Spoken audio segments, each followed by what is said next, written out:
Good morning, everyone. My name is Mark Dones. I use they, them pronouns, and I have the honor of serving as the CEO of the King County Regional Homelessness Authority. I also have the honor of having been in conversation with this community for many years about what it means to put anti-racist principles and practice, in particular in service of housing justice. With that in mind, I'm really honored to be in conversation today with Dr. Ibram X. Kendi, who is Andrew W. Mellon Professor in the Humanities at Boston University and the founding director of the BU Center for Anti-Racist Research. As many of you are probably familiar, has a number of books out, including Stamped from the Beginning, The Definitive History of Racist Ideas in America, and as well as How to Be an Anti-Racist Baby, and has authored a number of articles that I hope many of you have had the chance to become familiar with. Before we get into our conversation, I would like to pause and do a land acknowledgement and an enslavement acknowledgement. And these are both provided by Carolyn Alonzo Lopez, who is the Director of Organizing at the Housing Alliance and is a person who I've had also the opportunity to be in community with for a number of years. And so it's a pleasure to read their words today. We acknowledge that we are on stolen Indigenous land that was colonized by people who committed acts of thievery, genocide, family separation, and the stripping of Indigenous culture. Even now, Native and Indigenous people of this land are experiencing the deep loss of elders due to the pandemic, which was made exponentially worse by white supremacy and the systems of oppression that are alive and well today.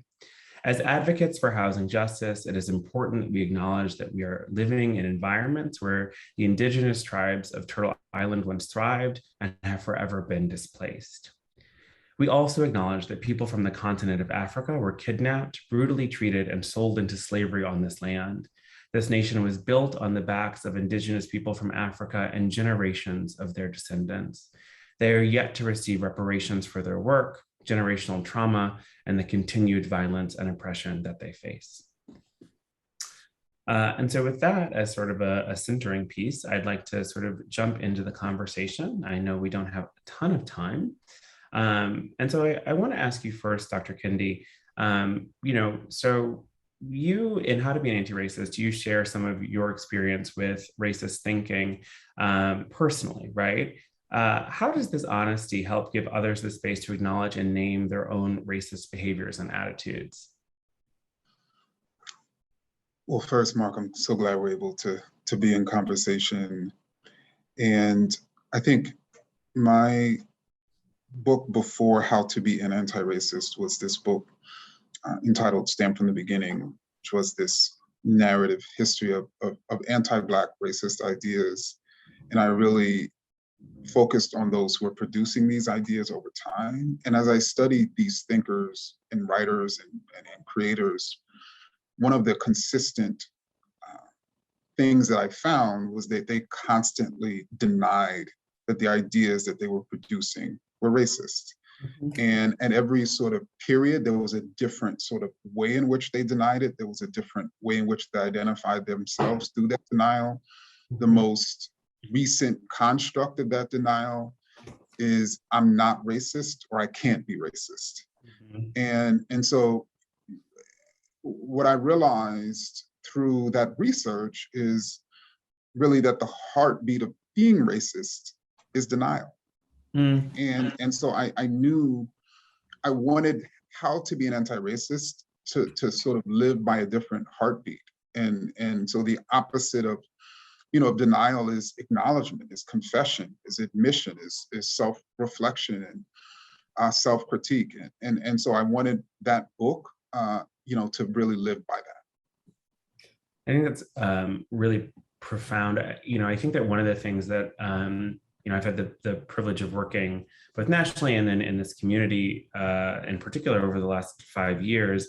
And one of the things that I think the Pacific Northwest does really well, actually, is confessional, right? And is really good at sort of that nice white liberal politic of here's a sign proclaiming Black Lives Matter in a neighborhood that has traditionally resisted, right? Like any kind of affordable housing.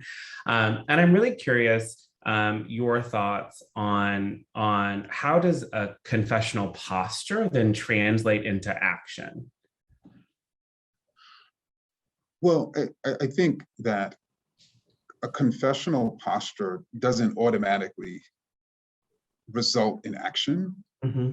but it's more likely to result in action than from a denial posture. Mm-hmm. So just denying the existence of the racist policies that have caused a lack of, let's say, affordable housing, in a particular community, because those community members consciously or unconsciously wanted to keep people of color, out of those communities. And so, but to me, the first sort of step in solving a problem is recognizing its existence. The first step for the individual in being a part of the struggle to dismantle racism is for that individual to recognize that they have actually not been part of the struggle, that they've either actively constructed or reinforced racism, or that they have essentially done nothing, which allowed the status quo to persist. And to allow any status quo to persist is to be complicit in its persistence. So it's really for that individual to recognize, whoa, I was not challenging this structure. So I was actually maintaining it. And so I need to be different. I need to be better. It's for the individual to recognize that they hold racist ideas. They've held racist ideas. And it is those racist ideas that cause them to see so many Black and brown people dying at the hands of police and think that the problem was Black and brown people. It was those racist ideas that caused them to see, Indigenous folks as disproportionately impoverished, and then for them to think that that's normal. It was racist ideas that normalized the racial inequality that they see day in and day out, which then caused them to not see a problem, which then caused them to go about their day as if there was no there there. And so for the individual to be like, whoa, you know what? All the racial groups are equals. And I didn't realize that. I didn't acknowledge that. It's taken me a while to recognize that. But once I see and recognize the racial groups as equal, then I see the inequity and injustice as a problem, not of people, but of policy and structures and systems that I need to challenge. And that's a really, I think, profound answer for a number of our communities, right? Who think that the challenge is the yard sign instead of pushing into the systemic work. And Mark, if I can just speak very quickly to that. Of course. In many ways, the yard sign is to stand in for, let's say, the Black body. In the sense that, previously it was, you see, I have a Black friend, or I have a Native child, or I have a Latinx teacher, and so therefore I can't be racist. And so literally those people become signposts to essentially facilitate the denial, of people who are actually supporting or refusing to challenge, racist policies.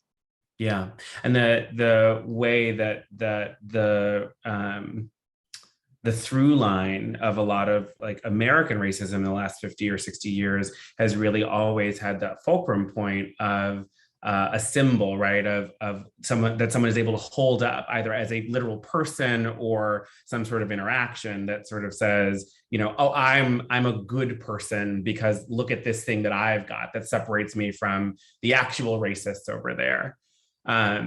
I want to build off that, and I think that this is a question that you are asked a lot. I think it's obviously the thesis of some of your work, but can you talk to us a little bit about that difference between being not racist and being anti-racist? So it is difficult for me to actually describe the difference, largely because when we describe a difference between two constructs, the first step is to define both constructs.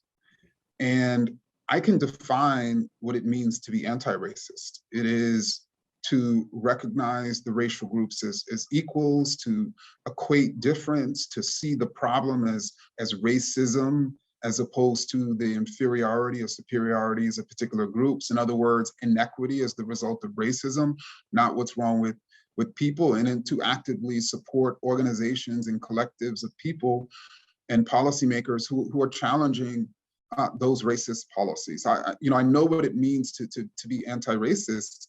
I don't know, I can't define the construct of not racist.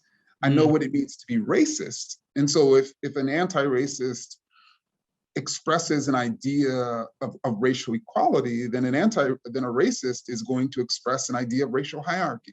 If an anti-racist is going to support a policy that is leading to equity between racial groups, then someone who's being racist is going to support a policy that's maintaining or leading to racial inequity. And so I have that clear sense of the relationship between being racist and inequity, being racist and hierarchy, being anti-racist and equality, and being anti-racist and producing equity. But there's no in between hierarchy and equality. There's no in between inequity and equity. And so all I see as the construct of not racist is when people are being racist and they're just denying. Mm-hmm. Mm-hmm. I'm curious, again, sort of building off and the politics of our particular region and community, and I think trying to lift up some of that. So much has been done in our community to brand things as equitable or as frankly even anti-racist long before the summer of uprisings. Like this is again a community that often prides itself on being progressive. I'm curious if you might say, as you have pushed out that delineation, what does it mean to have anti-racist structures? Like, what do those look like? And if you were looking at housing work or government work of any kind, right, and saying this is moving in the right direction, what are the things that you look for? So I would say, two major and important things I would look for, and so first and foremost, people who have traditionally been shut out or due to policies and practices have become housing sort of insecure or are in housing that they can't afford because of the cost of housing, or are in housing with bad stock. And so we're talking about people who are disproportionately people of color. As we're beginning to make structural changes in which there's more affordable housing, in which the older housing stock is being updated, as we're removing and eliminating housing insecurity, how are those people feeling about their housing situation? So that sort of qualitative sort of analysis of how people are feeling. And then that being paired with a quantitative analysis. So, can we show by the data that there is a reduction, not only in housing insecurity, but the gaps between racial groups in terms of housing sort of insecurity? Is the data showing not just that we're sort of rehabbing sort of old stock for people to live in, but that the gap, is closing as well? That not just we're adding more sort of affordable housing, but are the people who've historically been shut out of sort of housing, are they getting access, to those, as much access to those new units, as other people? And so we can show empirically that racial equity is emerging. And then we can also show qualitatively that the people, are seeing that and feeling that, and living that. But let me just also state very quickly, Mark, is that historically, even progressives, even people who consider themselves radical or liberal, or you pick the term, have been conflicted about how we should define a racist policy in practice. In other words, those who have defended racism from the founding of this country and who are defending it today state very clearly and unabashedly that we should define a policy not based on its outcome, but only and totally based on its intent and the language in the policy. And you have progressives are conflicted. So on the one hand, they're like, well, we should be concerned about, is it outcome or is it intent? And that conflictedness then allows the progressive to say, well, I intended for this policy to create equity. And so if it didn't, it's not my fault.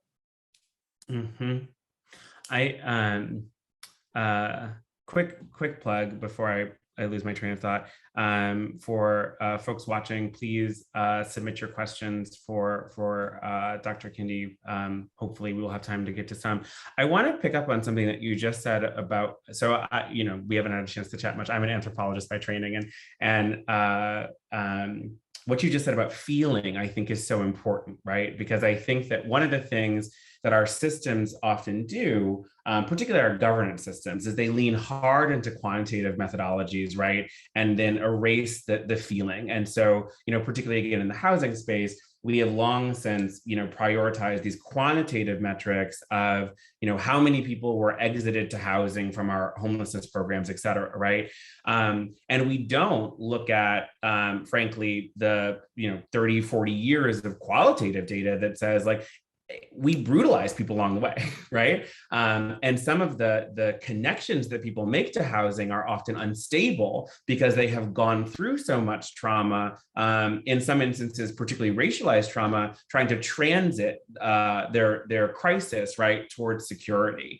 And so I'm curious if you can say a little bit about, I guess, maybe two things. One, why is it that we have been so afraid of feeling, right? So afraid of thinking about feeling in the space of governance and policymaking around race and equity. And then I think the other thing that I would sort of append there is also, if there is sort of a set of feelings, right, that you would say, like, this is what you want to see, right? If you ask people how they feel, how should they be answering, right? Like, because I'm curious, as a system administrator, what should we be measuring?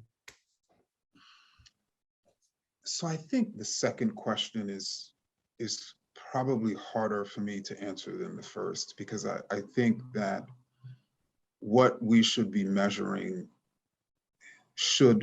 that answer should be developed by communities. And so it's, I don't think we should, like, as you know, like there's two types of studies. There's the study in which the researcher develops a set of basic assumptions and then research questions and then basically asks the question. And then there's the study in which the researcher, through engagement with the community, develops sort of basic assumptions and then develops an analysis of, what we should be assessing in terms of sort of feeling from the community in and of itself. And so I would say that we should do the latter.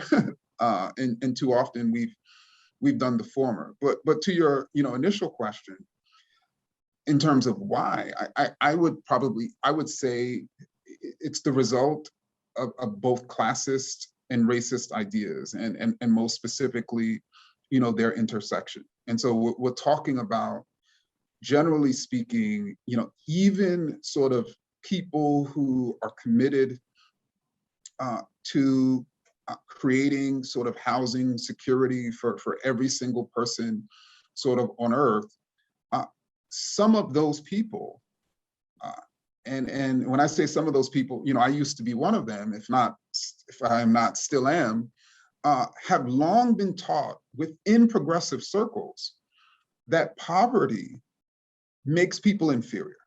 And so that's Before poverty, it was Jim Crow. Before Jim Crow, it was slavery.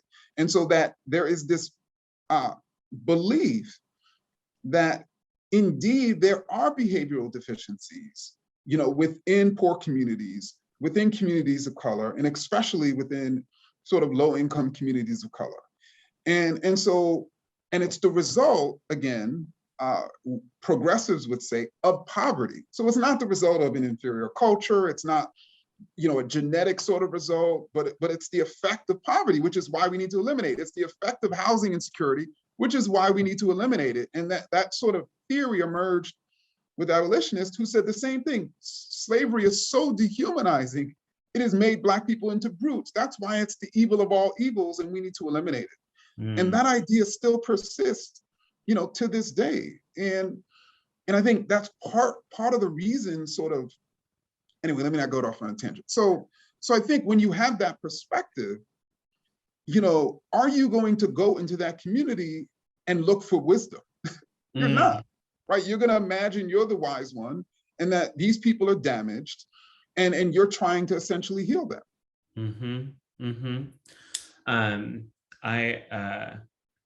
I really, I think that the point you just made that I want to lift up for our audience around the posture of expertise, I just want to make sure that everyone heard that, right? That we are trained to live through the idea that we are experts and other people don't know what they need or want, right?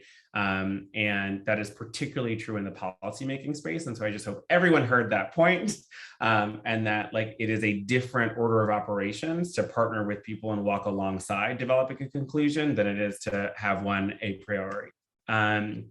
Okay. And Mark, let me just sort of put a fine point on that, just to add. I do think there is a such thing as expertise. But I also think people have expertise about their own lived experience.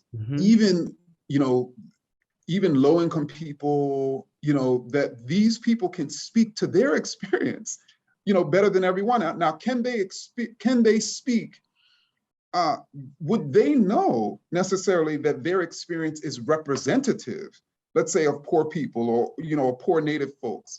That's where someone who studies Native poverty can sort of come in and make that connection. So and I think that's the beauty of somebody who studies it at a structural level, who simultaneously respects people at an individual level in terms of their own lived experience, because then there's that basic respect, for that person. I think where we also are fundamentally challenged right now is you have the attack on science.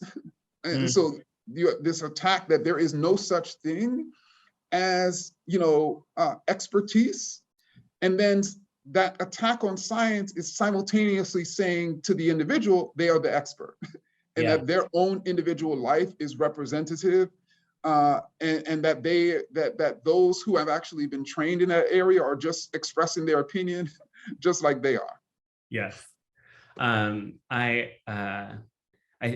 love the nuance of sort of structure versus individual experience, and the question of identifying the representative, I think is a really powerful notion, right? Of sort of and right, the sort of broader question, again, for those of us who seek to make policy, of signal versus noise. I want to shift a little bit, and so building a little bit off what you just said in terms of where we are in a particular cultural moment about what is being pushed away versus what is being pulled close. There is a lot of conversation right now about how if we would stop focusing on race, right, then we would actually be able to somehow exit, right, our racist paradigms. How do you respond to that argument? So it really depends on where the argument is coming from. And so you have some who make that argument because they state that we know race as a construct, doesn't exist scientifically. We know that genetically we're pretty much the same. So they say, so why should we even identify by race? Why should we be talking about race? And my response to that is if we don't identify and categorize by race, how are we going to collect racial data? And if we can't collect these racial data, how are we going to see racial disparities? And if we can't see racial disparities, how are we going to even begin to see the policies and the practices that are causing those disparities? We'll create a world where everyone will think that everyone's being infected and killed by the coronavirus at the same rates, and we'll be calling it the great equalizer as we did last March. Meanwhile, people of color are dying at the highest rates, and we won't even know. Mm-hmm. So people either make it from that standpoint, or they state that, well, isn't it really about poverty? And isn't poverty a more unifying construct to, quote, bring people together, and race is more divisive? And so people, they get upset when you sort of describe, them as being racist. And so, that's the quote divisive. And so why should we do that? Instead, let's just not talk about race, because, people are upset and they feel uncomfortable when they are told they're being racist, when their nation is described as being racist. So the best bet is to just not say anything. Mm-hmm. And to me, I'm married to a physician who diagnoses people, and the thought that a physician would be like, let me not diagnose that person with that disease because they're going to feel upset, they're going to be hurt, they're going to be devastated, is inconceivable. Yeah. But somehow, as it relates to race, it's conceivable. It makes sense. It's practical. It's the intelligent sort of thing to do. Or secondly, as it relates to, well, the real issue is poverty, then I always ask those folks, so why is it that Black, brown, and indigenous people are disproportionately poor? What's the cause of that? And what is the reason why even wealthier, or I should say, college-educated Black women are dying at higher rates in pregnancy than white women who haven't even graduated from high school? Why is it that working class white people have more wealth in this country than Black people with college degrees? Mm-hmm. Why is it that the sons of millionaire families, millionaire millennials, are more likely to be incarcerated than working class white families? How do you explain these disparities across classes? They can't. Mm-hmm. I think it's such a powerful, reminder, right? That because, having traveled in a lot of progressive circles over the years, right? Like this idea that, me living in this, Black queer body am somehow deluded by my experiences and am missing the larger point of class consciousness, right? I think has been a consistent framing, right? And I think that precisely what you just pointed out in terms of like the deep disproportionalities that we see in people's life trajectories that are attached, right, to race cannot be so easily elided unless we simply collectively agree that they don't matter, right? And the refusal to do that, I think, is so critical. I'm curious. I want to weave in an audience question that is a little bit related to this. But so when we are talking about the past year, right? So this is a question that I think is really focused on the result of the uprisings, right? So we see all these agencies and governmental bodies that are saying that they're hiring DEI consultants and they're doing the work, so to speak, right? What guidance do you have beyond, right, what I think what you were saying previously, which I want to continue to lift up, right, about the interaction between the structural and the representative, and the idea of experience as sort of a connector between those two. But what guidance do you have for agencies to engage in that work authentically and to make those changes without causing more harm? So I think I think one of the reasons, going back to our conversation about sort of having an empirical sort of sense of racial disparities and inequities in your organization, while simultaneously having a qualitative sort of analysis of how people are feeling and being sort of in that space. What those two sort of things provide for a policymaker is it then allows an organization, and DI specialist or someone else, to begin to investigate, okay, what are the policies and practices that are causing these disparities, that are causing this inhospitable climate? And that's absolutely critical. Every organization should be doing that, should be engaged in that work.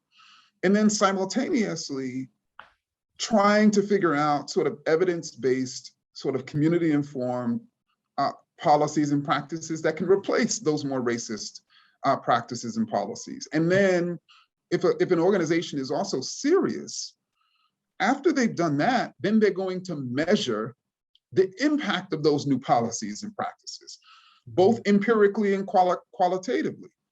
And if they fall short, then they're going to essentially engage in the same process, again, until they institute both equity and an experience in which the people feel as if they're being treated equitably. And so for me, I just don't, it doesn't really matter to me what an organization says, who they hire. I just want to see results. And I think that's what the people want to see. I love a results-based framework. That's one of my favorite things. One of the things that you just said about climate, I was wondering if you might be willing to just sort of riff on. I remember some years ago now reading a paper about white dominant higher ed institutions and the way that young folks of color transiting those institutions may not have experienced sort of direct acts of racism, but they experienced, I remember, and I wish I could remember the author's name, but they experienced what they refer to as a chilly climate, right? Just that they felt quite literally iced out of social interactions, iced out of opportunities, right? And it was never action. It was never like someone saying something, but it was just this climate, right? And I'm curious if you might offer up any thoughts you have sort of on that climate of inhospitable climate, and how we might measure and address that directly. So I think it's I think it is probably very different. It is difficult to assess that climate empirically. Certainly it can be, assessed in terms of really constantly talking to people and really trying to understand what their experiences has been, which then gives you insight into what it becomes, let's say, a practice. That's an unwritten practice, which is that, in university, all the old white male senior professors, go out to lunch and they just go amongst themselves. And then, whenever there's a young white male junior professor, they bring him along occasionally. And they don't even think necessarily to bring on the young woman of color who was just hired with him. And they say, oh, well, they didn't think that she would, connect with culturally with what they wanted to do, even though at those talks, they discuss departmental issues and they provide mentorship that benefits that white. So I'm saying that to say, that young woman of color could speak to that and bring light to that sort of unwritten practice, which then can be sort of analyzed. But I ultimately think, my senator is Elizabeth Warren, one of my two senators, and she often speaks about policy as people. And so it's the other side of this is, if you have a group of people in an organization, in a unit, who are not striving to be anti-racist, then they're going to create a racist climate. And so how do you assess the people? We've talked quite a bit about, policing. And, specifically over the last 10 years, certainly over the last year, at a structural level, right? In all the sort of structural problems with policing, but we can even individualize the police officers, and it's in almost every case when you have, someone who is killed by police, there's a profile on that person in which it wasn't the surprise that this was the person who did that. And so the question the community always has is, how is this person still on the force? Mm-hmm. How is this person still armed? Mm-hmm. And so I also think we should think very deeply about people, because they create climate. Mm-hmm. I think, one of the things, building off that you talk about is, sort of the, well, actually, let me pivot slightly. So you talk about cultural racism. Can you unwind that a little bit for our audience, and like why it's important to understand cultural racism? Because then I'm going to use that, I think, to bridge into the thing that I wanted to do next. Sure. So if we think about it from an ideological standpoint, Mm-hmm. there's a biological racist idea, which presupposes that different racial groups are genetically, let's say, distinct, and a particular racial group is not only genetically distinct, but also inferior. And then there are cultural racist ideas, which typically states that we're all created equal, but we have different cultures that are derived from our different ethnicities, and certain cultures are inferior. Specifically, cultures of people of color are inferior, but typically those culturally racist ideas state that, well, you should assimilate, into the, let's say, the cultures of white Americans. And then the policies and practices create incentives for those people who are assimilating, and thereby disincentives or really, attacks on the people who are striving to participate, in their own culture. And so, that in the aggregate, that at a structural level is cultural racism. Mm-hmm. Thank you. The question that I wanted to ask next, which I realized our audience really needed to hear you talk about cultural racism before I asked it, is, some of us, I think myself, I'll talk about me. Some of us, me, have become capable, right, at navigating white dominant spaces with, some adeptness, right, and personal success, and some of that, right, we hope, or I hope, right, helps to bring that that bending of the curve, so to speak, or of the arc, more towards justice.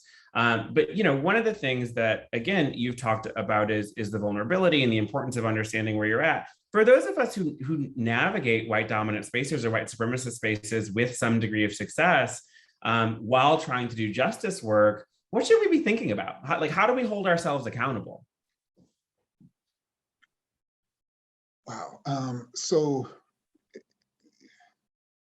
I think that it is important for, first and foremost, those people who are navigating those spaces to recognize them, as white dominant spaces, and one of the ways in which we can know that they're white dominant is if the policies and practices were curated and created and largely defended, for white people. And so it's typically the case that white people are in the majority, but there are some spaces that white people are in the majority, but that doesn't necessarily mean there's white supremacy. So, and so typically it's not just sort of the cultural space, the political space is really allowing white folks to, to be supreme. And so you have white people and even people of color who don't even recognize that. So for instance,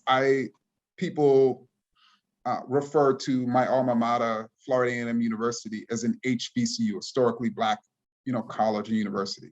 But people don't refer to where I got my Ph.D., Temple University, as an historically white college and university. So we don't even recognize institutions as white institutions or white dominant institutions. And I think it's important, that we do until they change. And then secondly, I think that, some people of color are able to navigate culturally in those spaces just because they were sort of born and raised in spaces like that. Mm-hmm. And so, in a way they're sort of bicultural in a sense. And so that is how and why they navigate. I think there are also other folks of color and even white folks who are bicultural or and think the sort of white cultural dominant norms are better and superior. And I think people need to check themselves, on that. They're different. They're not superior and better. And if you have been able to sort of make steps when somebody else has not, it's not because you're better. It's because you have engaged in those cultural practices that other people have been deemed sort of, better than that other person. And that is the problem, not the person who didn't do that with you. And then finally, I think when it comes to sort of, we talk a lot about, okay, there's a lot of racist battles that we have to fight.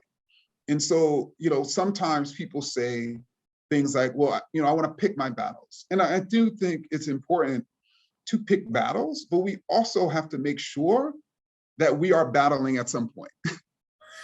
Because some people who say that, oh, I'm just going to pick my battles, they never battle.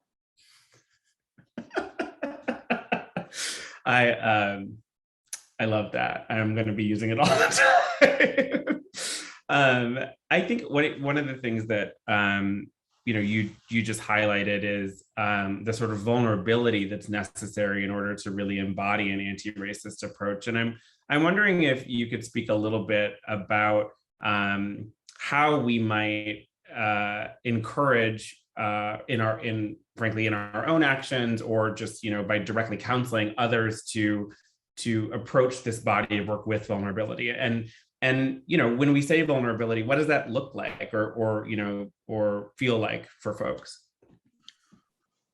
Well, I'm happy you asked this, because I think that one of the reasons, going back to one of our earlier discussions, one of the reasons that isn't necessarily people's fault, that people deny the ways in which they're being racist, is because we have been taught commonly that racist, and when I say commonly, even people who are in racial justice spaces, it is a common idea that racist is an identity. That is who a person essentially is.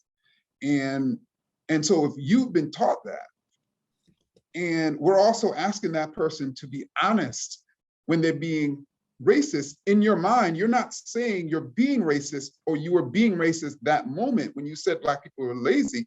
In your mind, you are essentially tattooing racist on your forehead. That is who you are.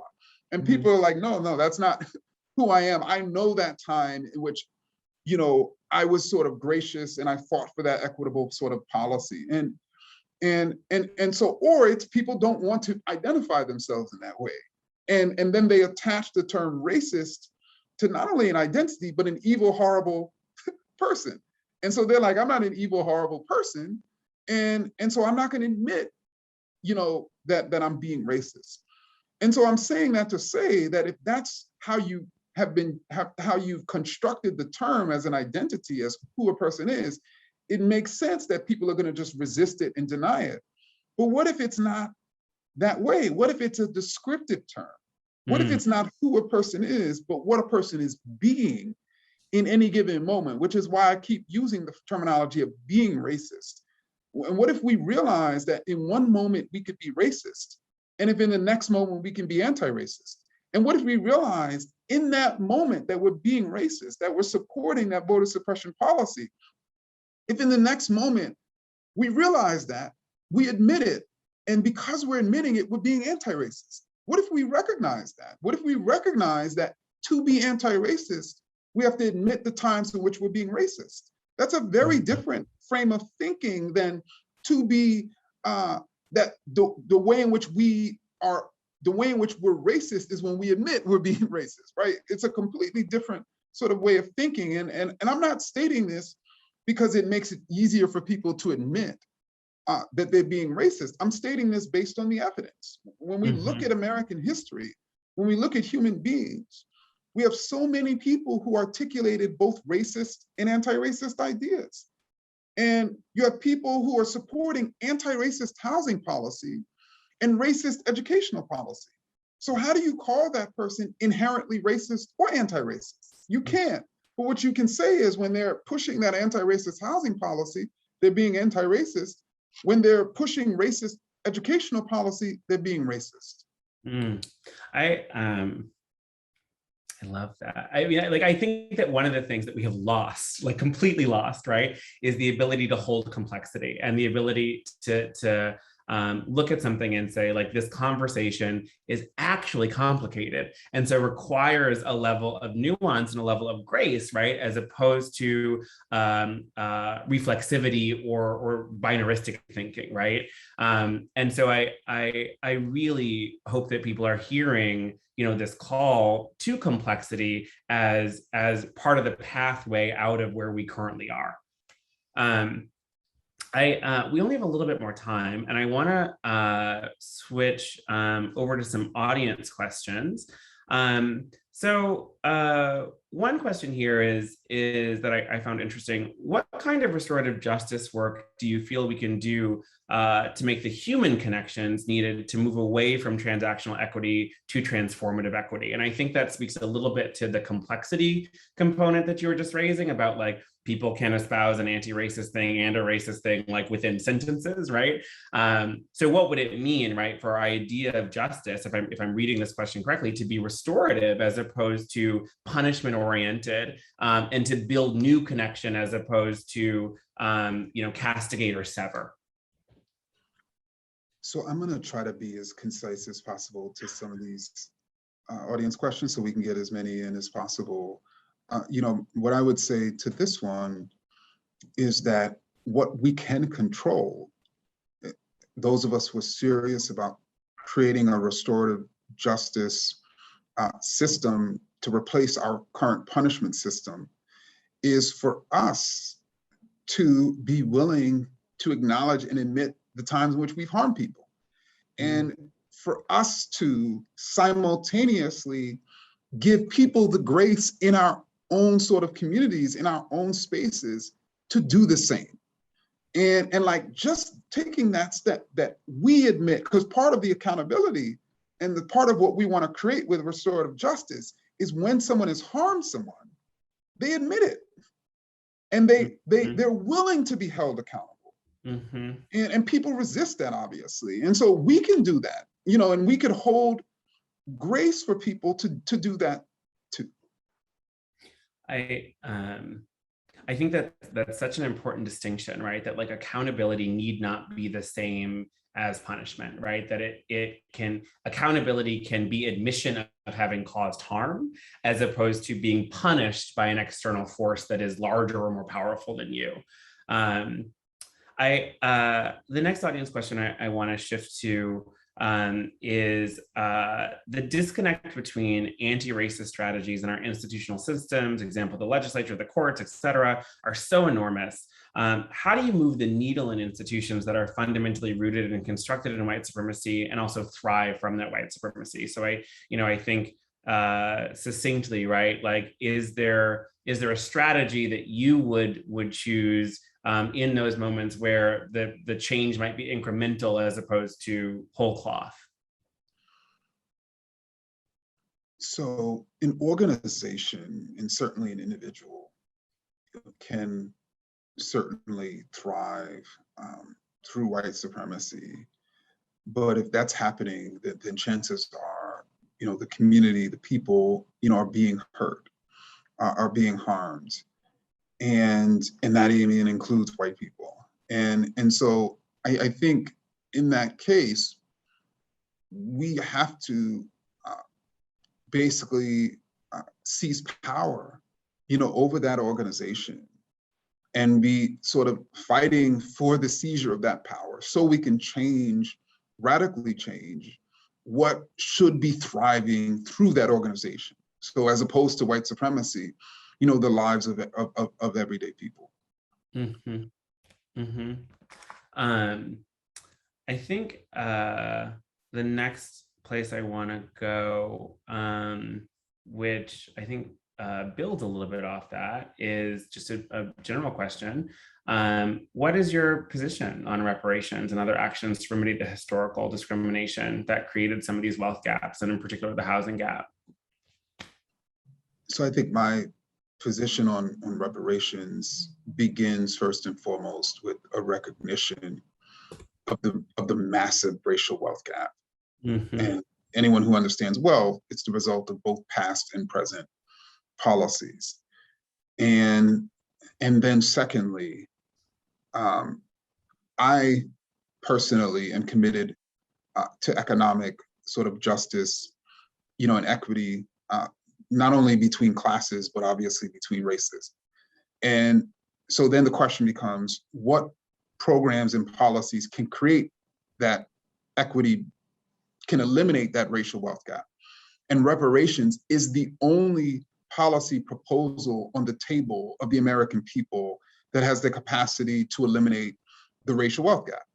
So I actually typically pose the question back to people: how can you claim to be committed to racial equality, but not support the only policy proposal that has the capacity to create? I love that. I'm also stealing that. With attributions, maybe it's not stealing. Next question from the audience. Can you speak to the analogy you use of recovery from addiction or substance use disorder, and how it relates to recovery from racism and the internal work that is so critical? This person says, in my experience, that has been a very useful framework for talking with communities who are in a denial posture still. So I think it's important for us to understand one who is sort of drenched and their worldview is dictated by racist ideas, is being addicted to those racist ideas.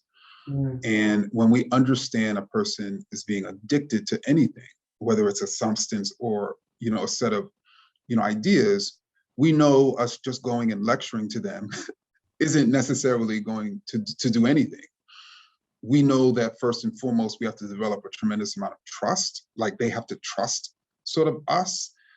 We also know that they have to see our vulnerability.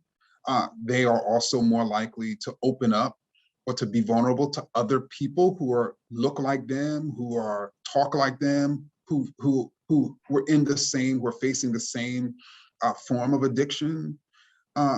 And ultimately, we also realize that it is extremely hard to first face an addiction and admit it, and then begin the process of changing it. And then we also recognize that even if you're able to start freeing yourself of racist ideas or being addicted to a substance, you have to wake up every day and continue that sort of journey. Like there is no, I've been an alcoholic for 30 years. One day I woke up and I never have a desire to have a drink again. Like that's not human. And so we have to recognize people's humanity in that sense. I really appreciate that. One of the things that I think is also really important and speaks to the restorative nature of some of this work, as the previous question pointed out, is that one of the core symptoms, right, of substance use is relapse. That's how we know it's substance use disorder, right? Like if you actually can just stop using, then you don't have a substance use disorder. It is the nature of the return, and as you pointed out, the nature of the sort of frankly, even the desire, right, to return sometimes, that tells us what the problem actually is. And so the idea that there could be relapse in thinking, and you have to hold grace for that, I think is important. And if I can also add very quickly, when you develop that trust and when you engage with a person at that level that they could be vulnerable, then you begin to potentially also see the root of what is addicting them to the substance of racist ideas. So no one's born with racist ideas, and typically something that happened in people's lives or their social circles or their experience, has triggered that, is really the chokehold, for that addiction. And we have to realize that, figure out what that is, if we ever hope to get that individual to think differently. Probably have time for two more.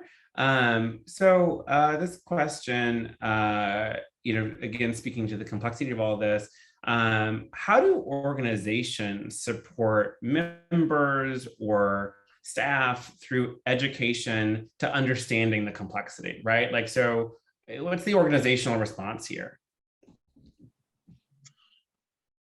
So I think the nature of every organization is different, so it should be different. But I think what generally should be done across organizations is the organizational leaders should set the terms of discussions. And what that means is defining terms. And so you can't really have a productive conversation about any topic if people are using the same words with two different definitions. And so that's how the organizational leader can step in and initiate those conversations. So everybody, before we even talk about what's racist or who's racist or what's being racist, we define that term collectively, commonly. And we, commit, let's say, to being anti-racist. I think that setting the terms of discussion, creating a vocabulary, is absolutely critical to any other work we're going to do as organizations, within organizations. I think we've got 3 minutes. Let me try to pick one that's good to close on. I think let's close.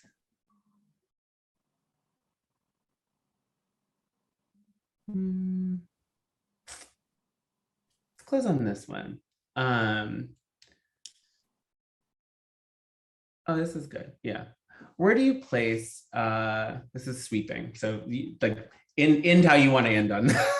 So where do you place the Civil Rights Act in this modern society with its impressive growth of segregation, amplified by gentrification and isolation, while scattering people of color? So I think if I'm understanding this question correctly, it's like the civil rights era in legislation, right, which is supposed to inaugurate a different way for us, right, actually did not, and entrenched frankly, a number, particularly with the Fair Housing Act, for those of us in this field, right, where we actually can't consider race. So we can't actually run explicit anti-racist programming. We have to figure out a way around it, right? So I think this question is, sort of how do you think about that legislative package in relationship to the outcomes? And I think to your point about intent versus outcome and all the things that you've raised thus far, I think, where would you point us to next in our legislative and policy agenda?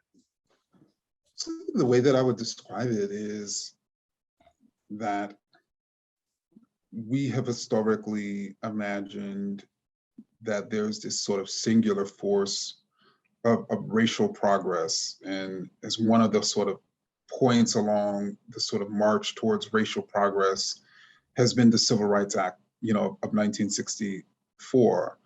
And obviously over the last 50 to 60 years, we've seen many different forms of retrenchment. So it doesn't really fit in this larger narrative, of racial progress. And so what I've urged people to think about from an historical standpoint is that there isn't a singular force of racial progress, that there's a dueling force, not just racial progress, but the progression of racism. And so if the 64 Act was, let's say, along the sort of march of racial progress, and then it led to this debate over intent versus outcome, which was ultimately decided, in the Bakke sort of affirmative action case in 1978. That case thereby is in a way, the case that functions as the Civil Rights Act, but just for the progression of racism. Because then it created this construct of race neutral versus race conscious, and was fundamentally not based on outcome, but based on the language in the policy. So even if an affirmative action policy has historically led to more equity, through this new formulation, it could be deemed the racist policy. And we've been living with that ever since. Thank you. That is our time. I want to thank Dr. Kendi for joining us for this really critical conversation. I hope those of you in the audience enjoyed it. If you haven't picked up his books, please do. You can also, Google him. There are so many great videos and opportunities to really engage with the knowledge that he has been sharing for quite some time. Again, I am Mark Jones, and I hope you enjoy your conferences. Thanks, everybody. Take care.